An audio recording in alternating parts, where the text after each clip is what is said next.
Welcome to episode 2 of Two Idiots Reading Comics. On today's episode, we're reading Justice League Origin, Volume 1 from the New 52 by Jeff Johns and Jim Lee. Don't forget to subscribe to the YouTube channel. Don't forget to subscribe to the podcast. And go follow our Twitter and Instagram at 2IdiotsRC. We'll be announcing what books we're going to be reading for next month on there. And hey man, welcome to the show.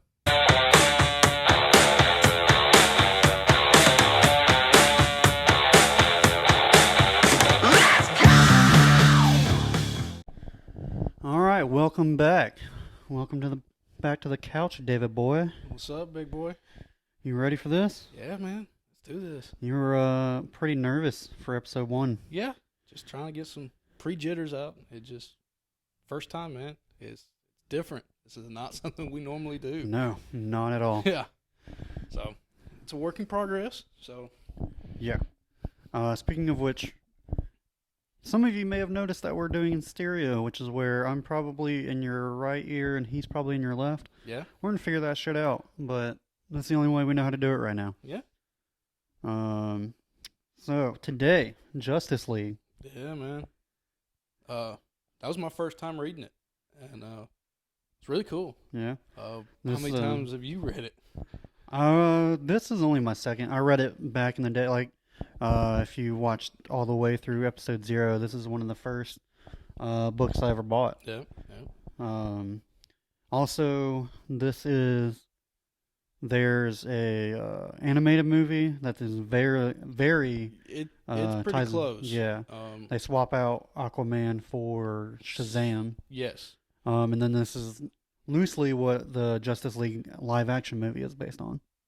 Very loosely. I think it was well, Snyder Cut's coming out in January, so HBO Max. That shit. it's the only reason why I'm getting that. Man. Although someone did say Fresh Prince of Bel-Air is on there. Fresh Prince, Friends, Big Bang.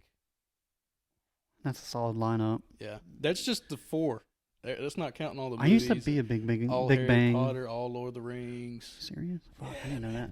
I used to be a Big Bang guy, but I don't know. I think I watched like 2 videos that were pointing out just how dumb it was, and I was like, Well, that's the point of it.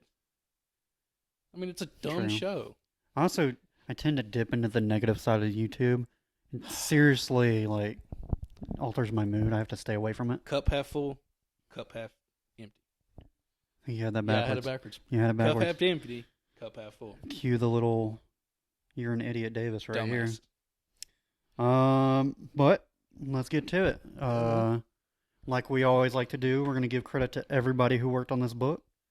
There's quite a few names on this one. Yeah, this one got a lot. Written by Jeff Johns. Probably one of my favorite writers. Oh, man, solid. He's still writing stuff today. We're going to have to read his Green Lantern run. He's the one that... The one that's currently? No, like he had a real famous one where it introduced like all the different colored Green Lanterns. Or different colored lanterns. Lantern Corps. Yeah. Because he introduced red, violet, blue, like everything blue. except for yellow and green. Oh, and side note, do you know they're going to create another Lantern Corps? I saw something about Gold. ultraviolet. Oh, what? Gold. Ultraviolet's been out. Has it? Oh. There's like 6. And again, we don't know because we're idiots. And we also don't. There's a select few of floppies we still buy. Yeah. So mostly graphic novel people now. But still, We can't afford it. But yeah, Jeff Johns, Jim Lee, absolute legend. Oh man. Um, Again, still doing stuff today, and this came out. his coronavirus fundraiser where he was just auctioning off every day. He just drew. He auctioned off which character he was gonna draw the next day, and then he'd auction off the picture that he drew. Man, I'll go into COVID. I wonder if it's swapped to Black Lives Matter yet. That'd be kind of cool. that would be interesting. Yeah. But I mean, his stuff was going for a doodle, Oh my a literal God. like Just to 4 or pick the 5 character hour was like doodles. a couple $1,000s. And yeah, $6,000-$7,000, and people and multiple people were buying all of them. Yeah. I think he went on Fat Man Beyond with Kevin Smith and Mark Bernardin. Yeah. He went on there. He said he was strictly doing DC characters so that they could preserve the right to put it all like in one big just photo book of like art book And then just sell that art and book just as sell a it. whole. Yeah, Holy cow. yeah. And then we got Ink by Scott Williams, also Sandra Hope.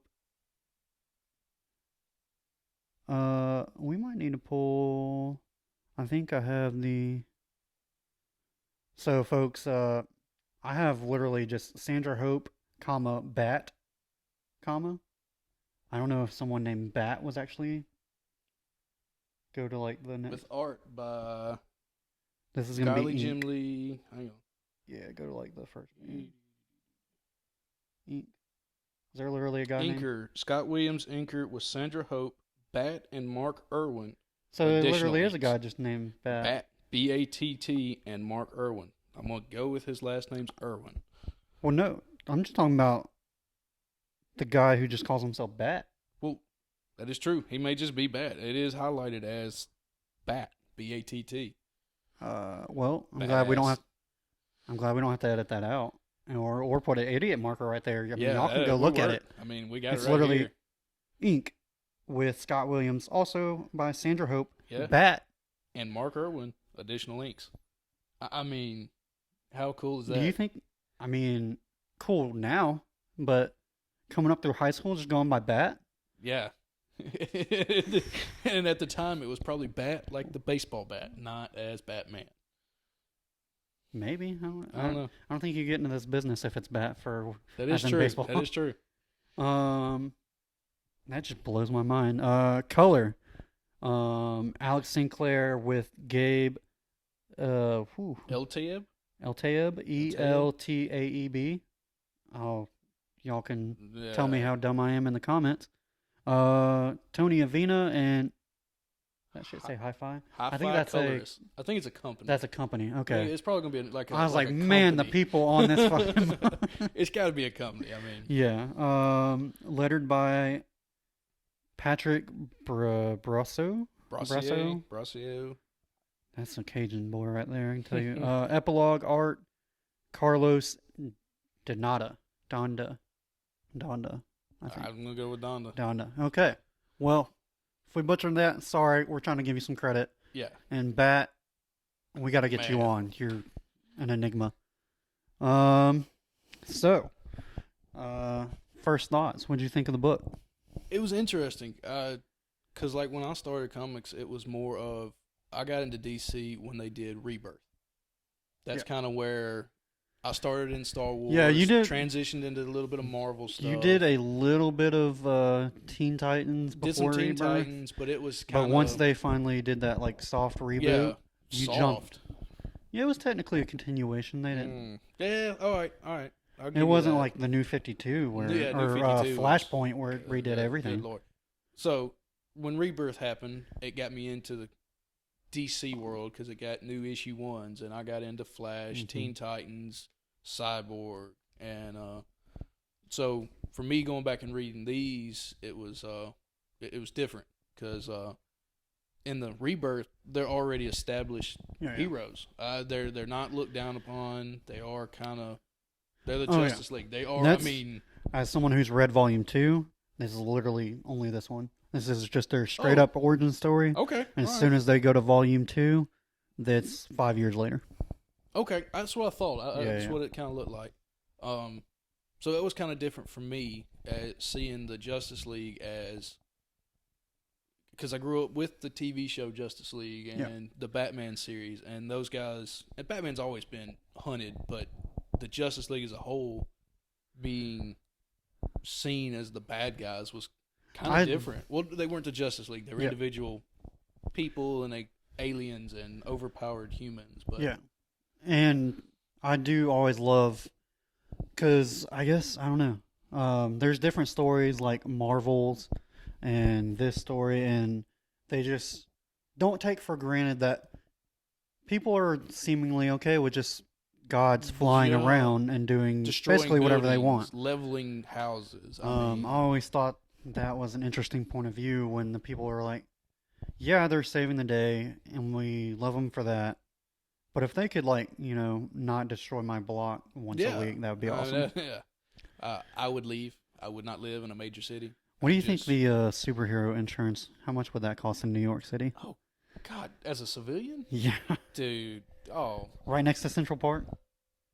Thousands. Especially in the Marvel universe. Thousands. You know how many, Marvel universe, you might as well just live there's in a at box. least like 100 superheroes in New York City alone. You might as well just live in a box. At least in DC, you have fictional cities like Metropolis and Gotham. Central City.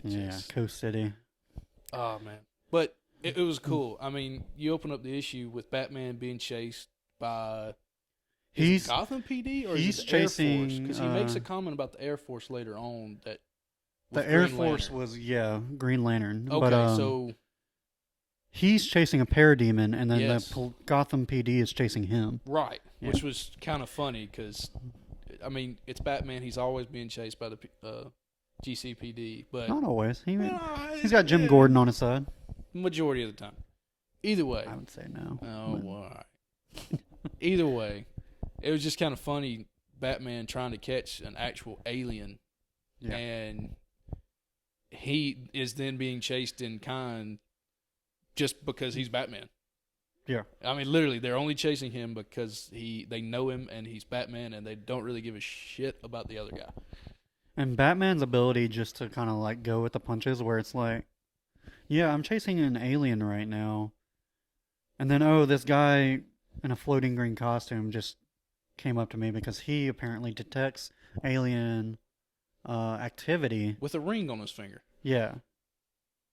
And then Superman's an alien, and then it seems like he's never surprised by anything. He's just he's just constantly like, sizing himself up. He just shows up. He's like, "Hey guys." Yeah. And another thing with Green Lantern, this is Hal Jordan's Green Lantern. Jordan, yeah. And he is literally give no shits. It's me. It's my world. I'll do what I want to do. Tom Cruise in the beginning of Top Gun. Yes. Except he's got a Green Lantern ring. Power ring that lets him do whatever he wants. Yeah. I mean, he literally walks up to Superman, doesn't say a word to him, and attacks him. Yeah. I mean, just... And I loved Green Lantern because if you watch the Justice League animated series, Flash was always the funny guy. Yeah. Which that works when... what is that Green Lantern's name? I can't remember. It's the black guy, right? Yeah. It's John something. Oh, man. We'll edit it in. Yeah.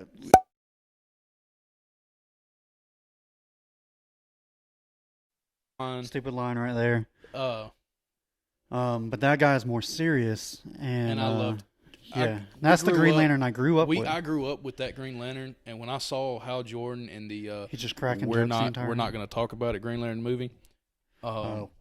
I was kind of worked his ass off. I was kind of disappointed because I was really looking forward to the Green Lantern that we grew up with because I loved his character, how serious, how kind of akin to Batman he was. This is serious. This is a job. I am here. I'm here to protect people. And then you get Hal Jordan's Green Lantern, which is comic Flash, and it was different. I liked it a lot. Yeah. But it was. And I always like it when Flash kind of. He's not always like diehard serious, but like he understands the abilities he has and how powerful they are, and he's just not the jokey guy. Yeah. And Hal Jordan just being a smart ass, I loved a lot. But another funny thing that happened early on was when Hal Jordan, Green Lantern's asking Batman, like, so what's your powers? You got super strength? Nope. No. You super speed? No. So you're just a man in a bat suit. Yes. And that gets me every time. And like I've talked to Talmadge before, it's like they can do that as many times as they want, and it always cracks me up that when the superhero that has powers realizes that they are literally they're going toe to go with a normal person. Yeah, just a human in a bat suit with a lot of money.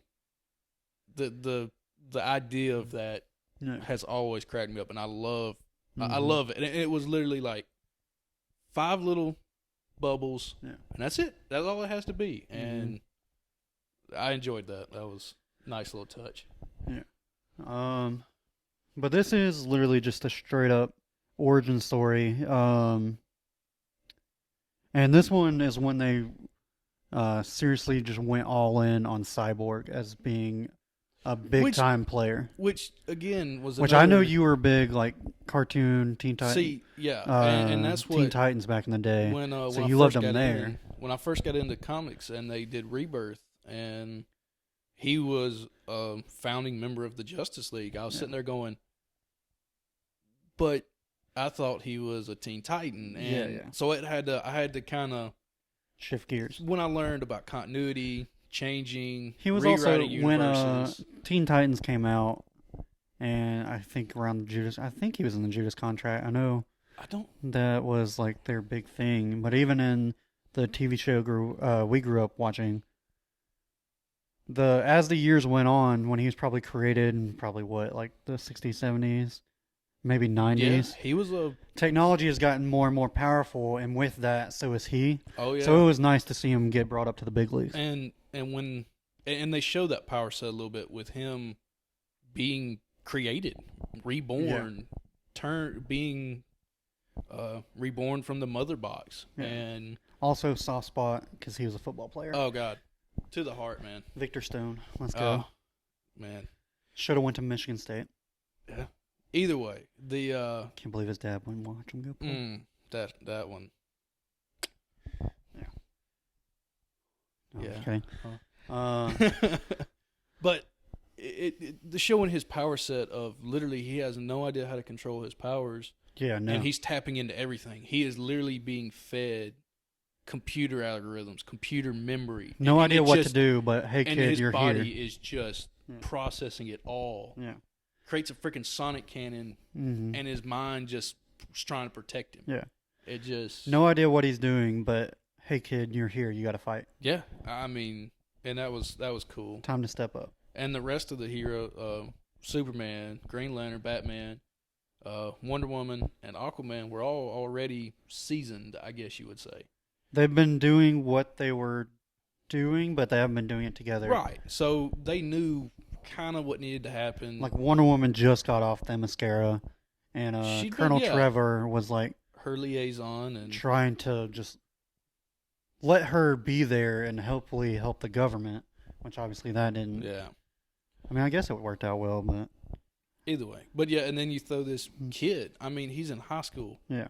18 at best, and he is now fighting to save the world within his first hours of being a hero or a new hero, and it really shows how he needs to be up there with the founding members of the Justice League. Yeah. Who else I like in this? Aquaman. So, New 52. I can't remember who. I want to say Jeff Johns was writing Aquaman. I'll have to double check that. But, Aquaman was a laughingstock for a long time. Oh, God, yes. New 52, along with this he Justice just talks League, to fishes. They took him more seriously, and they have that awesome page where sharks are jumping up out of the water. And they're like, did you tell him to do that? Is it Green Lantern or Flash? And either one's like, okay. Yeah. And they just make Aquaman a complete badass. More of like what Jason Momoa was. Holy cow! He saved Aquaman. Holy shit! Yeah. If you're gonna get someone, you have to go get Jason Momoa. And he may be saving the DC universe. That movie is good. I have watched it countless times. Yeah, it's like straight up just like a hero's journey. Yeah. Like straight out of the Odyssey type stuff. Oh yeah, I love it. But we digress. Yeah.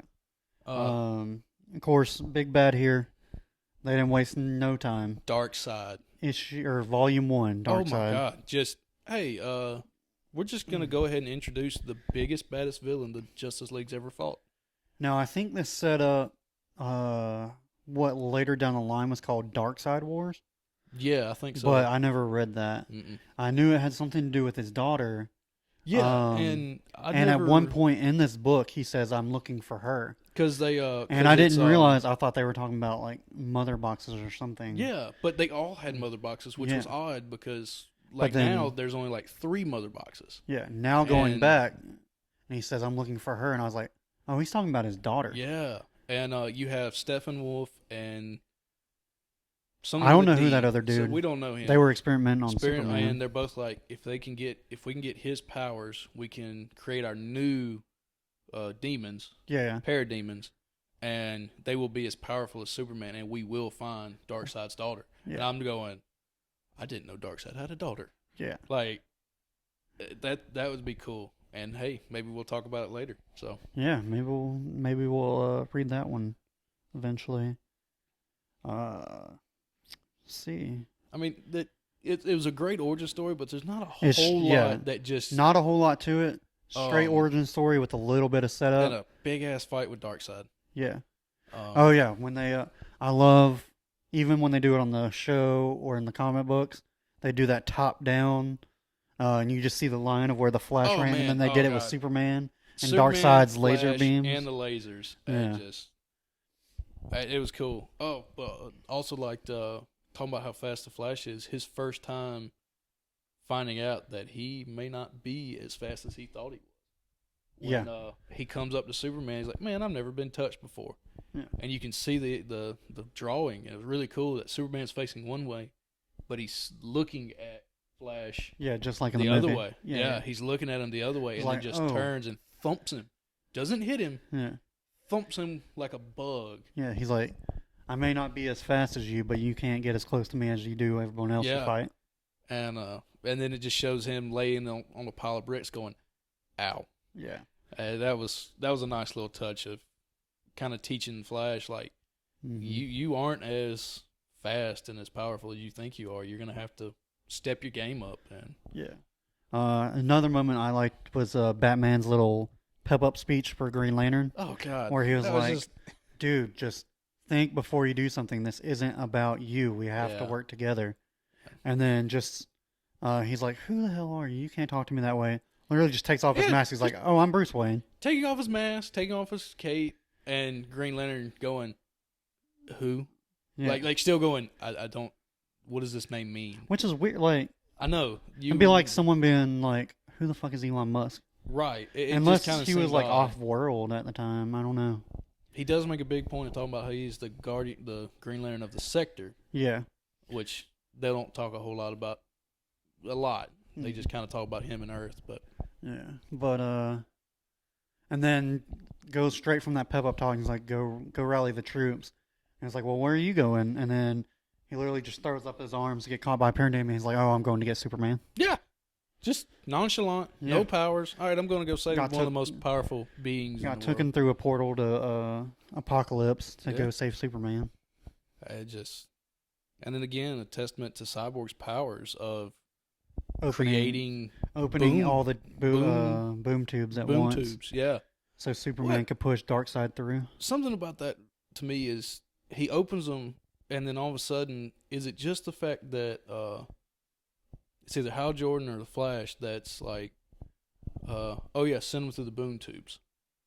They is it just a sound they made that's why they named it, or I think so. Cyborg says nothing about what they're called. No, he's just creating them. Well, for the most part, there were always explosions, and then all the parademons would coming through. Okay, all right, that makes sense. So that I mean, that's what I was thinking. Was it's a sound word correlation thing? Mm-hmm.